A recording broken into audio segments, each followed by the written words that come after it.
اہم بات وہ رمضان کے اخیر اشرے میں بطور خاص صدقہ فطر کی ہوتی ہے۔ صدقہ فطر مشہور بات ہے، ہم سب جانتے ہیں اور سالہ سال سے دیتے آئے ہیں، ادا کرتے آئے ہیں۔ صدقہ فطر کی کیا خاص حکمت اور مصلحت ہے، اس کی کیا مقدار ہے، اور صدقہ فطر کس پر واجب ہے، یہ بھی بہت سے مسئلے مسائل ہیں جو ہم سب جانتے ہیں۔ بنیادی طور پر اللہ تعالیٰ نے صدقہ فطر کو جو مسلمانوں پر واجب کیا ہے، حضور اکرم صلی اللہ علیہ وسلم نے اس کی حکمت اور مصلحت اپنی حدیث میں بیان فرمائی ہے۔ فرض رسول اللہ صلی اللہ علیہ وسلم زکوٰۃ الفطر طہرا للصیام من اللغو والرفث وطعمة للمساکین، کہ روزے میں ہم سے غلطیاں اور کوتاہیاں ہو ہی جاتی ہیں، روزے کا جیسا حق ہے وہ لازمی طور پر ہم سے ادا نہیں ہو پاتا ہے، تو جو کمی کوتاہی ہم سے رمضان کے روزوں میں ہو جاتی ہے اس کی تلافی کے لیے اللہ تبارک و تعالیٰ نے صدقہ فطر کا نظام جاری فرمایا۔ اور دوسری حکمت اور مصلحت یہ ہے کہ ہمارے بہت سے مسلمان بھائی جو مالی حالت میں کمزور ہیں، فائنینشیل ان کی کنڈیشن بہت ہی کمزور ہے، وہ عید کی تیاریاں اپنے بچوں کے لیے صحیح طریقے سے نہیں کر سکتے ہیں، وہ اپنے لیے عید کے دن کے کھان پان کا انتظام نہیں کر سکتے ہیں، تو وہ عید کی خوشیوں میں عام مسلمانوں کے ساتھ بھرپور طریقے سے شریک ہو سکے، ان کی داد رسی اور ان کی ضروریات کی تکمیل ہو سکے، اس کے لیے اللہ تعالیٰ نے مالدار اور صاحب حیثیت مسلمانوں کو یہ حکم دیا کہ وہ ان کا خیال رکھیں۔ یہ بطور خاص دو حکمتیں اور مصلحتیں ہیں صدقہ فطر کی، اس لیے جن لوگوں پر بھی صدقہ فطر واجب ہے ان کو ضرور صدقہ فطر ادا کرنا چاہیے۔ اور پھر صدقہ فطر پہ بھی ہمارے یہاں ایک عام ماحول ہے کہ لوگ کتنے بھی مالدار ہوں صرف گیہوں کا صدقہ فطر ادا کرتے ذمے سے فارغ ہو جاتے ہیں۔ بنیادی طور پر کئی طریقے کا صدقہ فطر ہے جو واجب ہوتا ہے، لیکن گیہوں کا مشہور ہو گیا، اب لوگ اسی کو ہی ادا کرتے ہیں۔ کھجور کا ہے، پنیر کا ہے، کشمش ہے، جو ہے، آٹا ہے، گیہوں کا نمبر سب سے اخیر میں آتا ہے، اس سے پہلے کھجور ہے جو 3 کلو 266 گرام واجب ہوتی ہے۔ 3 کلو 266 گرام بازار میں اگر اس کی قیمت معتدل کھجور کی لگائی جائے تو تقریباً 1000 روپے بنتی ہے، تو ایک آدمی کا صدقہ فطر کھجور کے حساب سے 1000 ہوگا۔ آج کل تو یوں بھی چھوٹی فیملیاں ہوتی ہیں، 2-4 لوگ ایک فیملی میں ہوتے ہیں۔ اسی طرح پنیر کا بھی تقریباً اتنا ہی وزن ہوتا ہے، مارکیٹ سے اگر اس کا ریٹ معلوم کیا جائے 3 کلو 266 گرام پنیر کا تو تقریباً 1150 روپے بنتے ہیں۔ اسی طرح کشمش کا بھی اتنا ہی وزن ہے صدقہ فطر میں، اس کی قیمت تقریباً 1600 روپے بنتی ہے پر ہیڈ۔ ایک آدمی کے صدقہ فطر کی کشمش کے حساب سے 1600 روپے قیمت بنتی ہے، جو کی بھی اتنی ہی مقدار ہے، اس کی قیمت 150 روپے بنتی ہے ایک آدمی کے حساب سے۔ اور آٹا جو واجب ہوتا ہے وہ 1 کلو 633 گرام،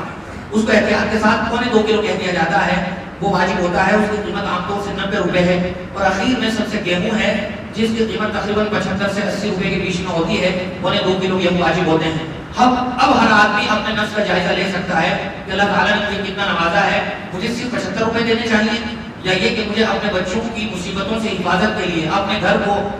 محفوظ رکھنے کے لیے شرور و فتنوں سے مجھے کون سا صدقہ فطر ادا کرنا چاہیے۔ تو ہر آدمی اپنا جائزہ لے سکتا ہے۔ سب سے بڑا مفتی آدمی کا اپنا دل ہوتا ہے، دل کیا گواہی لے رہا ہے، آدمی کو اس کے مطابق پھر جائزہ لے کے صدقہ فطر ادا کرنا چاہیے۔ اور صدقہ فطر کا وقت یوں تو ہوتا ہے عید کی نماز سے پہلے، عید کے دن،